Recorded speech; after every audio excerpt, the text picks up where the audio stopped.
What's up, YouTube? Welcome into another edition of 12th Man Productions Podcast 2, October 13th, 2011.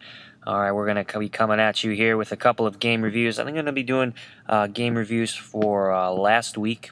There was an international break this week, but last week had a couple of great games here. First one I want to start out with is, of course, Manchester United against Norwich City.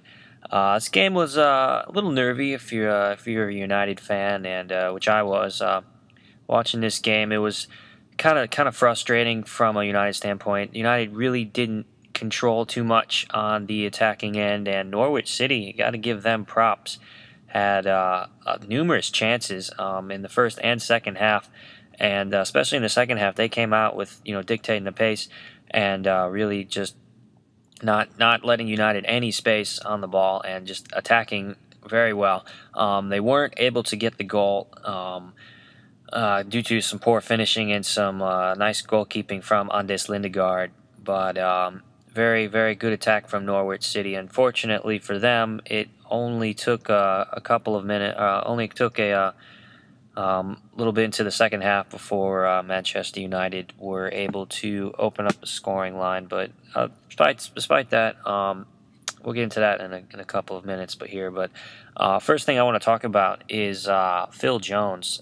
He has been absolutely fantastic for United this season, really stepping it up in defense. I know in the 14th minute he had a really good defensive stop where he tracked back. It was a 2-on-1 opportunity, I believe, for Norwich City, and he just totally stoned the attacker and just got down, made himself big, and stopped the cross from coming in. Maybe a little bit of poor from Pilkington on Norwich City, but very good defensive stop from Phil Jones, and he's been really stepping up, really showing his worth. United grabbing him during the summer for around, I think, £16 million from Blackburn. And he has just been absolutely fantastic, pairing with either Vidic or Ferdinand's out, I think, right now, but with Johnny Evans in the back and Chris Smalling. He's just been absolutely great. And, one instance where he ran the entire length of the field back down to play some defense, and he's great on the attack as well. When he goes forward into the attack, I think it was in the opening 9 minutes. His runs are incredible, and you don't see hardly anyone of his position that far up the pitch unless you're like Gerard Piqué from Barcelona. So his runs are very similar to his, and he pushes a lot, very, very far up the pitch, and he creates a lot of offensive opportunities for United. One where he had one run, I think it was last game against Bolton, and he just clearly, everything was all his. A little give and go with Valencia, and it was a nice save by the Bolton keeper at the end, and Rooney was there to pick up the scraps. But that was all Phil Jones, and he just looks great on the offense and defensive side. Another thing for the defense I want to point out is Johnny Evans, the other young center back, pairing with Phil Jones in particular with this game. He did not have that too good of a game. I'm not sure if I'm really sold on Johnny Evans so far. His defense has been very lacking. I know he was beat quite easily during the second half when Pilkington was just able to dip inside to the left, the right hand side and get a shot away. Really testing Anders Lindegaard. But going back to Evans, I don't know. I just didn't think that he was very sharp on the game so far, and I just don't think that he's the right fit for United at the moment. Now, granted, yeah, he is still young, and he has a lot to learn, but he could still. I think United could really go into the transfer market and pick up somebody a little bit stronger. Now, granted, yeah, he is only he is a sub for Ferdinand or Vidic, so it's just. But I think he can do a little bit better. Johnny Evans, he's a pretty good player. Just hasn't been showing the form recently. All right, going to the Manchester United goal now. Norwich City playing very, very stubbornly throughout the entire game, not giving United many chances. I think it was they only had about 4 shots on target as opposed to Norwich City's 7, I believe.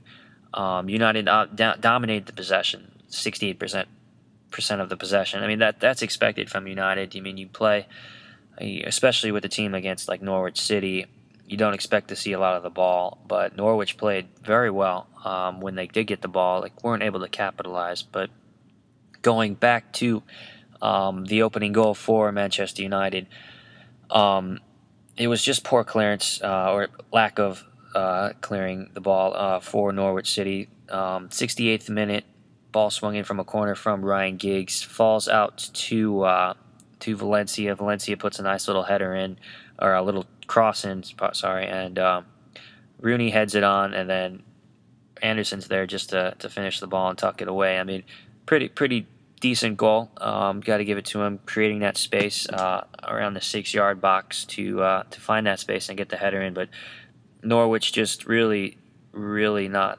there into defense. Just lack of concentration there, and that's just unfortunate for them as they tried so hard to get that goal and weren't able to be rewarded for it.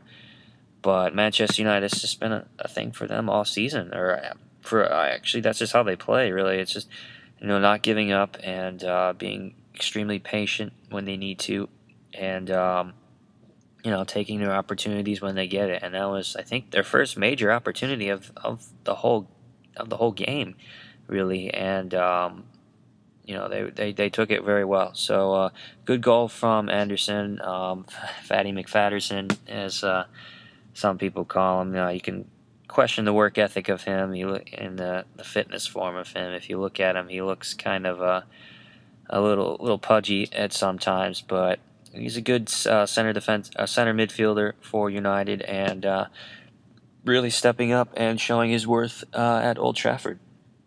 I want to talk about Wayne Rooney here. 9 goals on the season so far. Missed the last game with a hamstring injury, but this game was no problem for him. But he had a plentiful of good chances, I think, in the first half. Nice little pass from Jones came in, just squared it right off, and shot it right at the Norwich keeper. He had another good chance where I think it was the end of the first half, where he right around the 6-yard box goes in for a header and just couldn't quite connect with that. And then I think had a nice little bend shot too in the second half. 3 really good chances for Rooney. Could have had a hat trick easily. Not able to put him away. Well, how does this affect United? I don't really think it'll affect them too much. I mean, they got the win, and Rooney is still creating chances, still getting shots, and sort of might be a moot point. But you can't expect Rooney to go in and score every 3 goals, 2 goals a game. The man's just he's only human, but he had some great opportunities and chances. No goals for it, but somebody who can't stop scoring is Danny Welbeck himself, coming back from loan from Sunderland, and he has just been in explosive form this season for United. I think he's got something of like 5 or 6 goals for United in the 5 or 6 games that he's played, and too bad for him. He picked up an injury in that whomping 8-2 win over Arsenal a couple weeks ago. Picked up a hamstring injury, but he came on as a substitute for this game for Hernandez, and had amazing pace and just a lot of control. The goal going to him, very well credited. He started the opportunity, balls down the right-hand side up to Ji-sung Park, and nice little give and go between him. Park plays it back in the center of the space, and all Welbeck really has to do is just tuck it away, and that's just extraordinary for Manchester United and for Danny Welbeck. I mean, you talk about Dimitar Berbatov, who hasn't really seen any action this summer or this season so far, and his speculation has been linked elsewhere with PSG and maybe Juventus getting in on the action. But he says that he's happy here at United. You can say all you want, but I wouldn't be too happy if I was, not playing at all and not scoring goals, especially since he was the joint top scorer from the Premier League last season.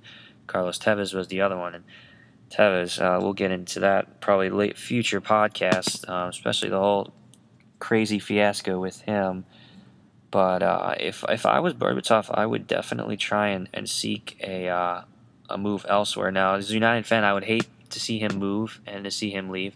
But if for Berbatov, the player that he is, I mean, he's brilliant on the ball when he needs to. You can say what you want about his lackadaisical work ethic, but he's great on the ball, and he's got a killer shot and killer finishing technique around the box area. So if I was him, I'd be looking to seek and put my talents elsewhere. But that's just me, and but I don't want to see him leave. I'd love to see him stay, and hopefully he can get back to his form.